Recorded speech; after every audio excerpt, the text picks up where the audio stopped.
मैं उसी लेक्चर को दोबारा कंटिन्यू कर रहा हूँ, बायोकेमिस्ट्री। और बायोकेमिस्ट्री के लेक्चर में हमारे पास अभी तक हमने कार्बोहाइड्रेट क्लासिफिकेशन, मोनोसेक्राइड, डाइसेक्राइड और पॉलीसेक्राइड। तो कार्बोहाइड्रेट का ऑलमोस्ट टॉपिक हमने यहाँ पे कंप्लीट कर लिया। अब कार्बोहाइड्रेट के टॉपिक के बाद अब इससे आगे कुछ और चीज़ों को स्टार्ट करते हैं। ये है इस चैप्टर का लेक्चर नंबर 3। कि मेरी अब आने वाली लगातार क्लासेस और लेक्चर्स में मैं डिफरेंट चीज़ें अपलोड करता रहूँगा, जिसमें NAD या ECAT या फिर MCAT, उनसे रिलेटेड जितने भी क्वेश्चंस हैं, पास पेपर के जितने क्वेश्चंस आज तक आ चुके हैं, तो मैं उनका सॉल्यूशंस यहाँ पे बना के शेयर करता रहूँगा।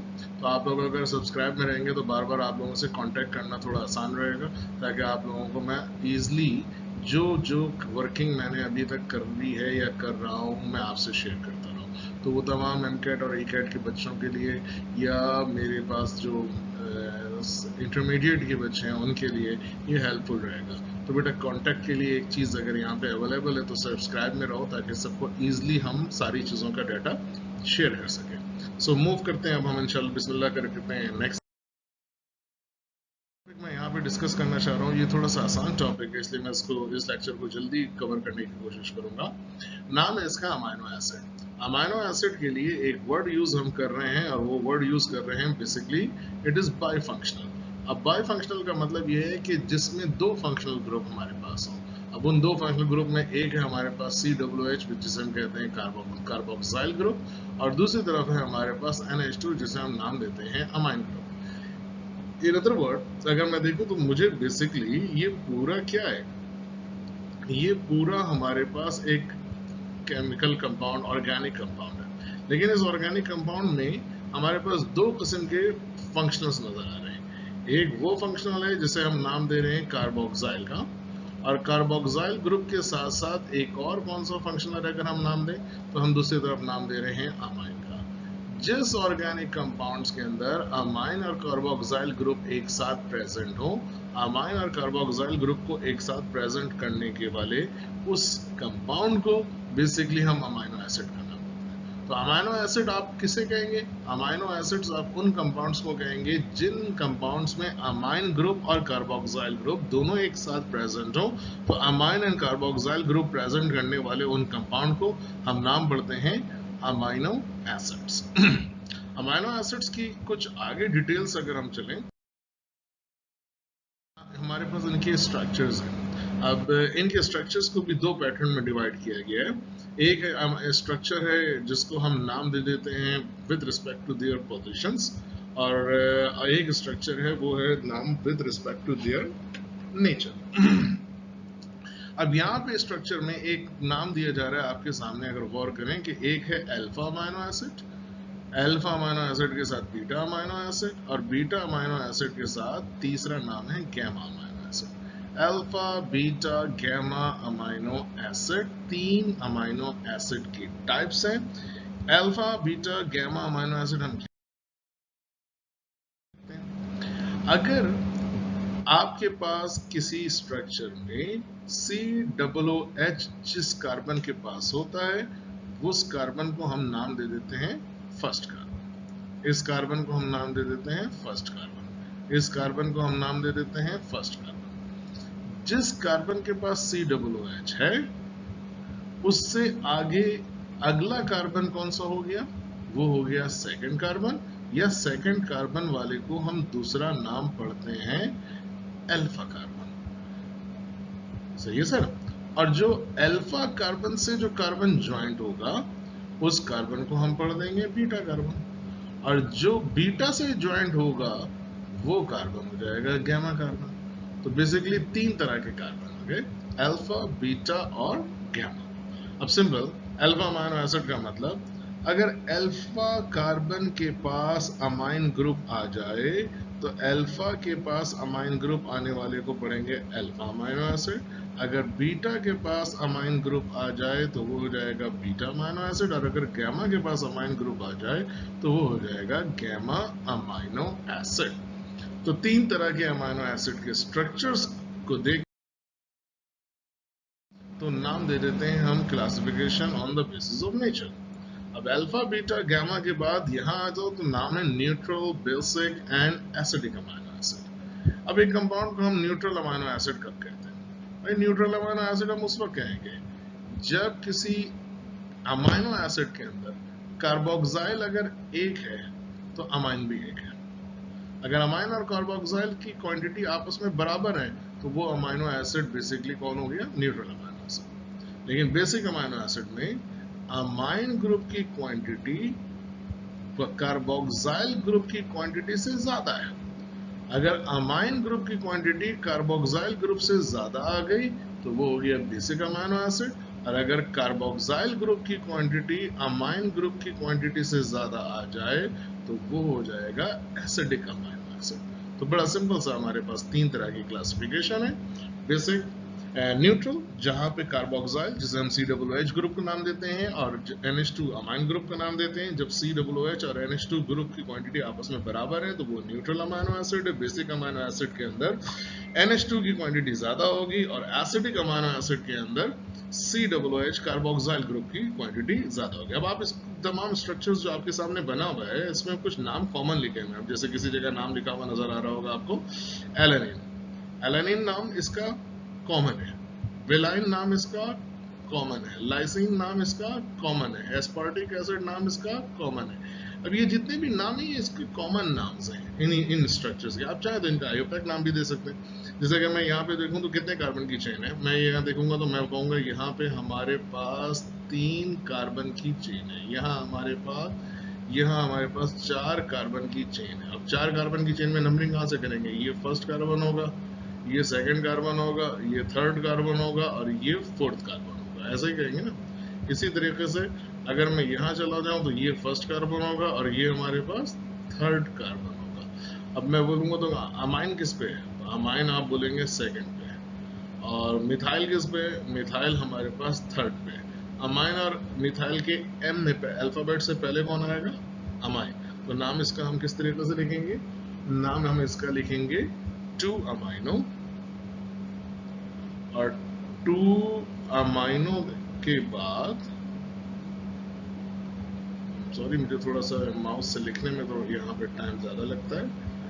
2 अमाइनो, मेथाइल है थर्ड पे तो हम नाम आगे लिखेंगे 3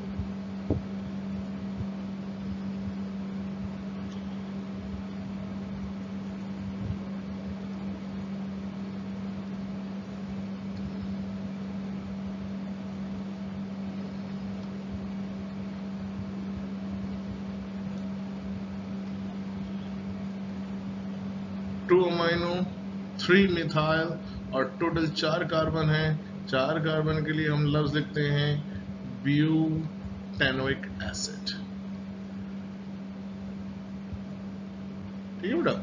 तो ये आप लोग मेरे ख्याल से जरा सही से समझ रहे हैं इस चीज को कि ये जो तरीक़ेकार नाम है ये इसका IUPAC देने का नाम है। ये अब आप लोग IUPAC के लिए ऐसे नाम दे सकते हैं इसका। तो जो इससे पहले वाला स्ट्रक्चर है जिसको हम नाम लिया हुआ एलाइन, एलाइन के अंदर अगर देखें तो टोटल 3 कार्बन है। तो इसमें हमारे पास अमाइन किस में आ रहा है? सेकंड पे। तो इसको नाम IUPAC में क्या पढ़ना पड़ेगा? इसको पढ़ना पड़ेगा 2 अमाइन प्रोपेनोइक एसिड। ये वाली चीज का नाम 2 अमाइन प्रोपेनोइक एसिड। इससे नीचे वाले पे आ जाओ लाइसिन। लाइसिन वाले का नाम हमारे पास अमाइन ग्रुप 2 जगह नजर आ रहा है।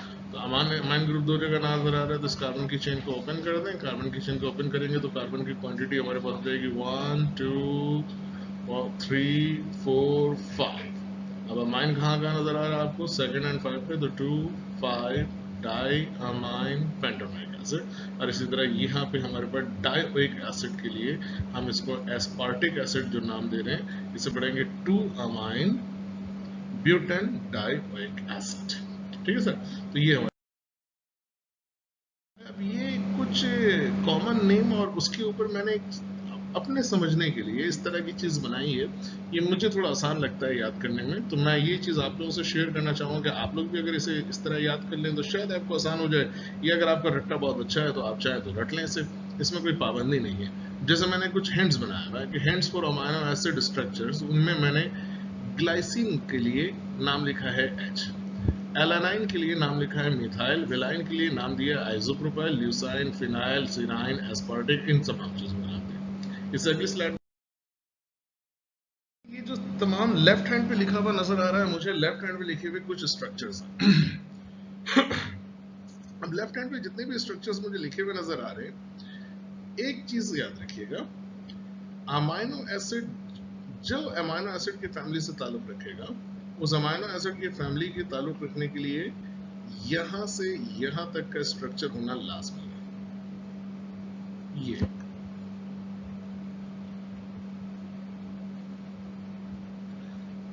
कार्बोक्सिल ग्रुप, कार्बोक्सिल ग्रुप का होना बहुत जरूरी होता है। जैसे हम पीछे पड़ गए तो आप देख सकते हैं कि यहाँ कार्बोक्सिल ग्रुप एग्जिस्ट कर रहा है। अच्छा, कार्बोक्सिल ग्रुप के अलावा, कार्बोक्सिल ग्रुप के अलावा ये है कौन सा कार्बन? Alpha carbon. इस अल्फा कार्बन के पास कौन है? NH2। तो ये तीन चीजें होना जरूरी है। Number one is carboxyl, number 1 carboxyl के साथ alpha carbon, this is alpha carbon, और अल्फा कार्बन के पास कौन होगा? NH2। अब अगर मैं देखूं तो जो अल्फा कार्बन है, उस कार्बन का एक बॉन्ड किससे है? कार्बोक्सिल से। उसका दूसरा बॉन्ड किससे है? NH2 अमाइन से। उसके पास एक अदद कौन है? H। उसका चौथा बॉन्ड जो फ्री है, उसकी जगह भी मैंने ऐड कर दिया H। तो मैंने पीछे यहाँ हिंट्स में लिखा है ग्लाइसिन। ग्लाइसिन का मतलब कौन है? H। अगर अल्फा कार्बन का चौथा बॉन्ड हाइड्रोजन से लिंक कर जाए तो वो हो जाएगा ग्लाइसिन। अब दोबारा ऊपर आ जाए, दोबारा ऊपर अगर मैं चला जाऊं, दोबारा मैं ऊपर चला जाऊं दूसरे स्ट्रक्चर में, जिसको नाम दिया जा रहा है एलानिन। एलानिन के अंदर सबसे पहले कार्बोक्सिल ग्रुप कहाँ है? तो मैं कहूंगा सर ये है कार्बोक्सिल ग्रुप। इस कार्बोक्सिल के बाद अल्फा कार्बन कहाँ है? मैं बोलूंगा सर ये है अल्फा कार्बन। अल्फा कार्बन के साथ अमाइन कहाँ है? तो मैं बोलूंगा ये आ गया अमाइन। ऊपर अल्फा कार्बन के पास कितने H था? एक H। यहाँ पे कितना H है? एक H। अब इस अल्फा कार्बन के टोटल कितने बॉन्ड कंप्लीट? तो मैं कह सकता हूँ अल्फा कार्बन का एक बॉन्ड कंप्लीट हो रहा है अमाइन के साथ, अल्फा कार्बन का एक बॉन्ड कंप्लीट हो रहा है कार्बोक्सिल के साथ, अल्फा कार्बन का एक बॉन्ड कंप्लीट हो रहा है हाइड्रोजन के साथ। क्या अल्फा कार्बन का चौथा बॉन्ड फ्री है? बिल्कुल है। और वो चौथा बॉन्ड किससे बन रहा है? वो चौथा बॉन्ड बन रहा है मिथाइल से। अगर चौथा बॉन्ड मिथाइल से बन जाए तो ये हिंट में देखें, जहां राइट साइड पे मैं सर्किल कर रहा हूं, कि मिथाइल वाले को हम क्या कहते हैं? एलानाइन। तो ये स्ट्रक्चर हमारे पास बन गया एलानाइन का। इसी तरीके से उसके नीचे नाम लिखा हुआ है विलाइन। विलाइन का मतलब, मैंने विलाइन को मेंशन किया है कि विलाइन आइसोप्रोपाइल और सेकेंडरी प्रोपाइल है। मैं पहले कहां गया? मैं पहले गया लेफ्ट हैंड के स्ट्रक्चर में।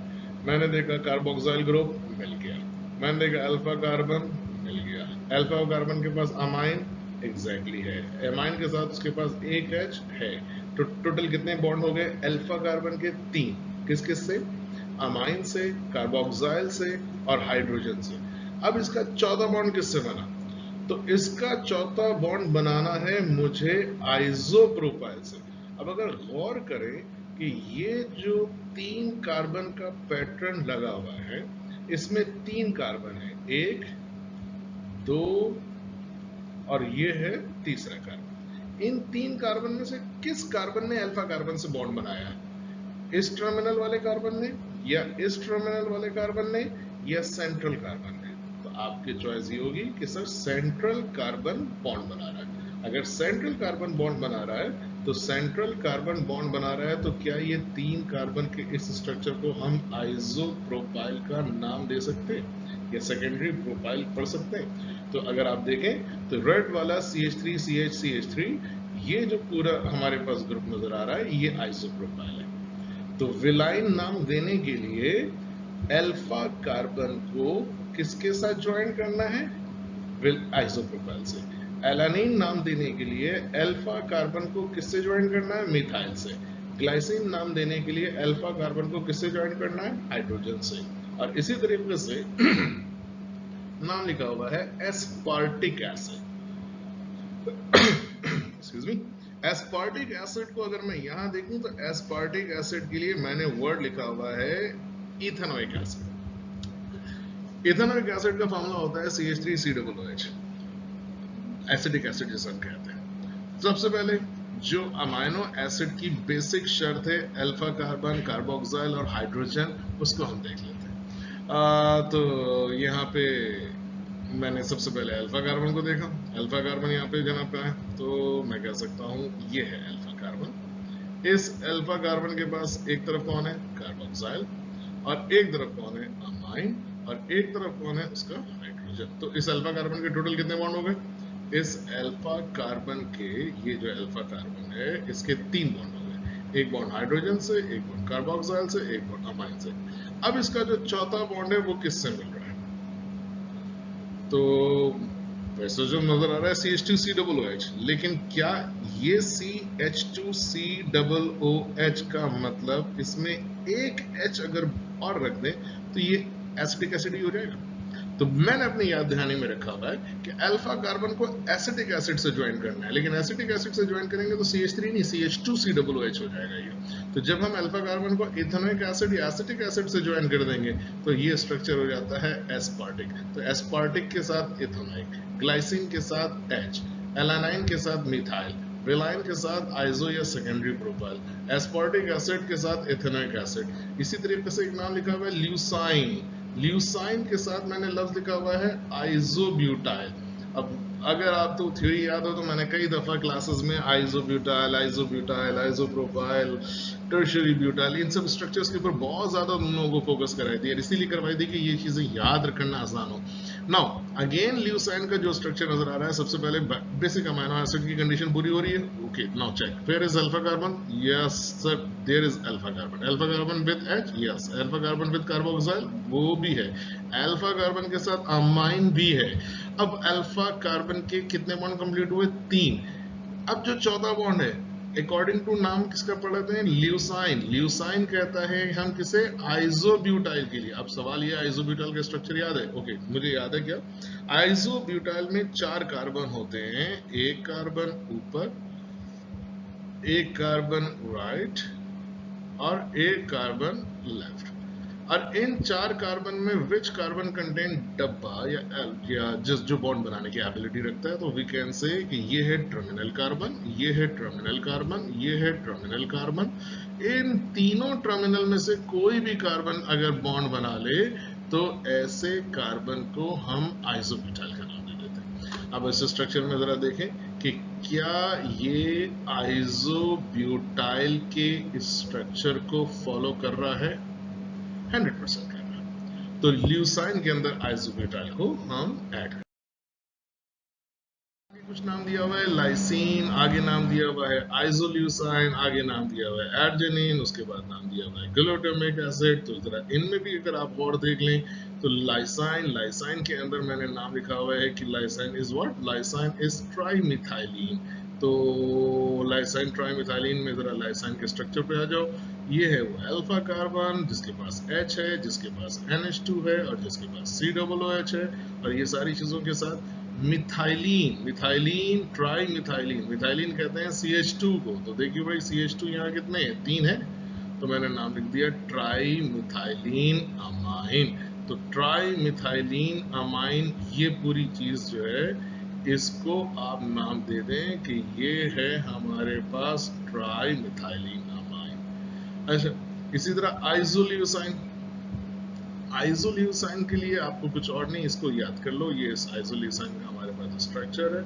आइसोल्यूसाइन के अंदर भी अल्फा कार्बन आपको नजर आ जाएगा। अल्फा कार्बन के साथ ये है अल्फा, और अल्फा के साथ COOH आ गया, अल्फा के साथ NH2 आ गया। लेकिन इसमें कोई ऐसी पहचान नहीं बन रही कि ये कौन सा ब्यूटाइल है, पेंटाइल है या क्या है। तो बहरहाल ये जो रिप्रेजेंटेशन आ रही है, इस रिप्रेजेंटेशन को आपने ऐड कर दिया तो वो आइसोल्यूसाइन बन गया। सही है। इसी तरह एक और नाम लिखा हुआ नजर आ रहा है नीचे, ग्लूटामिक एसिड। ग्लूटामिक एसिड भी थोड़ा सा बन सकता है। ग्लूटामिक एसिड का मतलब मैंने यहाँ पे क्या मेंशन किया हुआ है? ग्लूटामिक एसिड का मतलब मैंने यहाँ पे लिखा हुआ है प्रोपेनिक एसिड। मैं कलर चेंज करना चाह रहा हूँ। या glutamic acid is propanoic acid. Okay, अब जरा पहले दोबारा देख लें।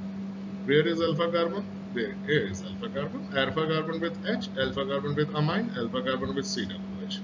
Now alpha carbon के साथ बाकी तरफ चले जाएं तो सर ये हमारे पास 3 कार्बन की चेन है COOH के साथ। 3 कार्बन की चेन और COOH अगर आ जाए तो कैन आई से this is propanoic acid? You can say. तो इस तरीके से हम नाम इसको कुछ अलग अलग पैटर्न में दे सकते हैं, और इस अलग अलग पैटर्न से दे सकते क्या, देते भी इसी तरीके से। Peptide bond which is also called amide linkage. अब ये पेप्टाइड बॉन्ड या अमाइड लिंकेज का मतलब क्या है कि अगर मैं इस स्ट्रक्चर को देखूं तो ये एक अमाइनो एसिड है, ये भी एक अमाइनो एसिड है। अमाइनो एसिड में पहली चीज alpha carbon. Where is alpha carbon? तो सर ये है अल्फा कार्बन। अल्फा कार्बन के साथ ये है COOH और ये है NH2, ऐसा ही है। इसी तरह ये है अल्फा कार्बन, और अल्फा कार्बन के साथ ये है COOH और यहाँ आ गया NH2 और बाकी आ गया H। अब अगर मैं ये कहूँ कि ये पूरा हमारे पास क्या चीज है, तो मैं ये कह सकता हूँ कि ये पूरा मेरे पास एक अमाइनो एसिड है, और ये भी मेरे पास एक अमाइनो एसिड है। अब इन दो अमाइनो एसिड को जब मैं आपस में मिलाऊंगा तो इन अमाइनो एसिड की कॉम्बिनेशन करने से कोई एक जगह से बॉन्ड ब्रेकेज होगा, एक जगह से बॉन्ड की फॉर्मेशन होगी। वो बॉन्ड ब्रेकिंग और बॉन्ड फॉर्मेशन का ताल्लुक किस तरीके से हो सकता है, जरा आए उस चीज को देख लें। तो मैंने ये कहा कि NH2 एक मॉलिक्यूल जो है, इस मॉलिक्यूल का एक हाइड्रोजन दूसरे अमाइनो एसिड के OH के साथ कंबाइन हो जाए तो ये पूरा मिलके फॉर्म कर लेगा आपके वाटर। सही है? तो बेसिकली फॉर्मेशन वाटर की हुई, और फॉर्मेशन ऑफ वाटर की होने के लिए किस किस जगह से बॉन्डिंग हुई, तो मेरी बात को जरा यहाँ पर गौर से सुन लें। वाटर की फॉर्मेशन के लिए दो अमाइनो एसिड का या दो से ज्यादा अमाइनो एसिड का होना जरूरी है, और एक मॉलिक्यूल का ये है OH, दूसरे मॉलिक्यूल का नाइट्रोजन के साथ वाला H। ये OH और H अगर मिल जाए तो वाटर की फॉर्मेशन कर लेंगे, और वाटर की फॉर्मेशन करने के बाद अब किस किस का बॉन्ड फ्री हुआ ये भी देखना जरूरी है। तो मैं कह सकता हूं कि बॉन्ड फ्री किसका हुआ, ये वो कार्बन है जिसके पास से OH चला गया तो इसका बॉन्ड फ्री। ये N है जिसके पास से H चला गया तो इसका बॉन्ड फ्री। तो ये कार्बन अपना बॉन्ड किससे मेकअप करेगा, ये कार्बन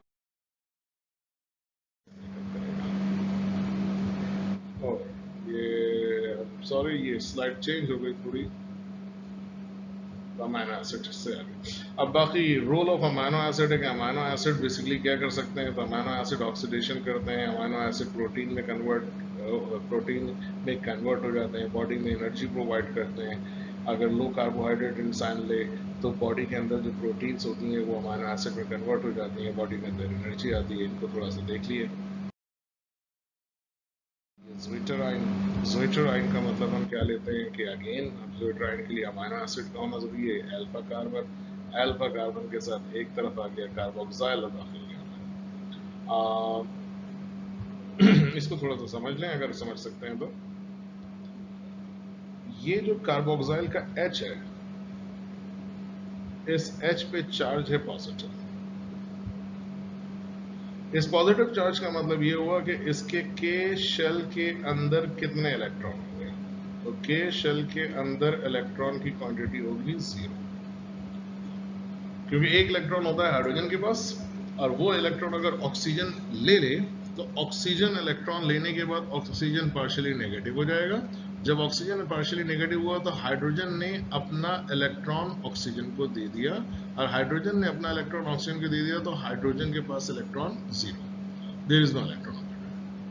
इसके बरक्स ये जो NH2 है, इस N का एटॉमिक नंबर होता है 7।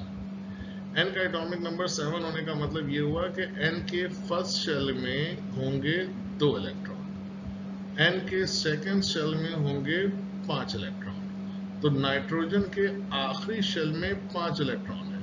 अगर नाइट्रोजन के आखिरी शेल में 5 इलेक्ट्रॉन है तो उनमें इस नाइट्रोजन ने अपने 1 इलेक्ट्रॉन दिया कार्बन को, 2 इलेक्ट्रॉन दिया हाइड्रोजन को।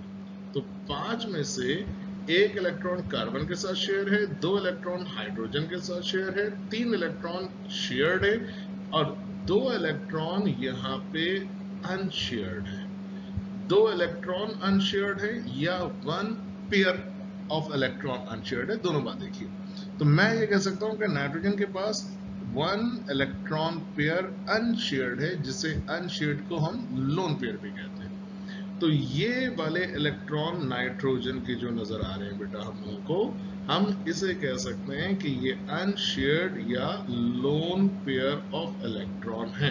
तो ये लोन पेयर ऑफ इलेक्ट्रॉन की कहानी है। अब कहानी क्या थी कि कार्बोक्सिल के पास जो ये के शेल का इलेक्ट्रॉन चला गया था हाइड्रोजन, तो हाइड्रोजन के पास के शेल में इलेक्ट्रॉन कितने हैं? 0। हाइड्रोजन के पास इलेक्ट्रॉन की क्वांटिटी बिल्कुल खाली है और नाइट्रोजन के पास 2 इलेक्ट्रॉन एक्स्ट्रा है। तो कहानी ये हो सकती है कि ये हाइड्रोजन जिसके पास इलेक्ट्रॉन बिल्कुल वैकेंट है, जिसके इलेक्ट्रॉन बिल्कुल खाली हैं, वो इस नाइट्रोजन के 2 इलेक्ट्रॉन को गेन कर सकता है। अगर इस नाइट्रोजन के 2 इलेक्ट्रॉन को गेन कर लेगा तो नाइट्रोजन के साथ 2 हाइड्रोजन नहीं रहेंगे, तीसरा हाइड्रोजन एक और आ जाएगा और वो NH2 से कन्वर्ट हो जाएगा NH3 में, जो कि राइट साइड पे डल रहा है। और जब H चला गया तो ऑक्सीजन के पास हाइड्रोजन नहीं रहा, बल्कि ये ऑक्सीजन नेगेटिव अलग हो गया। तो ये एक ऐसा आयन बना जिसमें राइट साइड पे देखो तो नेगेटिव आयन है, लेफ्ट साइड पे देखो तो पॉजिटिव आयन है। इस आयन को बेसिकली हम नाम देते हैं, कौन सा आयन? इस आयन को हम नाम देते हैं ज़्विटर आयन। तो ज़्विटर आयन इज डाइपोलर आयन। ये जो लफ्ज लिखा हुआ नजर आ रहा है डाइपोलर इन नेचर, डाइपोलर का मतलब 2 पोल्स होते हैं, एक पोल नेगेटिव ऑक्सीजन का, एक पोल पॉजिटिव नाइट्रोजन का, डाइपोलर हो गए। और ये न्यूट्रल आयन कहलाता है। न्यूट्रल आयन क्यों? क्योंकि एक तरफ नेगेटिव चार्ज है, एक तरफ पॉजिटिव चार्ज है, तो नेगेटिव एंड पॉजिटिव एक दूसरे को कैंसिल कर देंगे, तो इसलिए ऐसे ही ज़्विटर आयन एक न्यूट्रल आयन हुआ। अमीनो एसिड से न्यूट्रल आयन की फॉर्मेशन होती है इन स्पेशल एसिडिक सॉल्यूशंस, सो उससे हमारे पास ज़्विटर आयन की फॉर्मेशन होती है और ये एक दूसरे का रिवर्सिबल प्रोसेस है। तो ये हमारे पास ज़्विटर आयन से रिलेटेड बेटा कुछ केमिस्ट्री है। इसमें मजीद अगर आप लोगों को कोई चीज़ डिटेल में समझनी हो, कुछ बात पूछनी हो, तो आप मुझसे मैसेज पे, मैसेंजर पे, व्हाट्सएप पे या कमेंट्स के अंदर डिस्कस कर सकते हैं।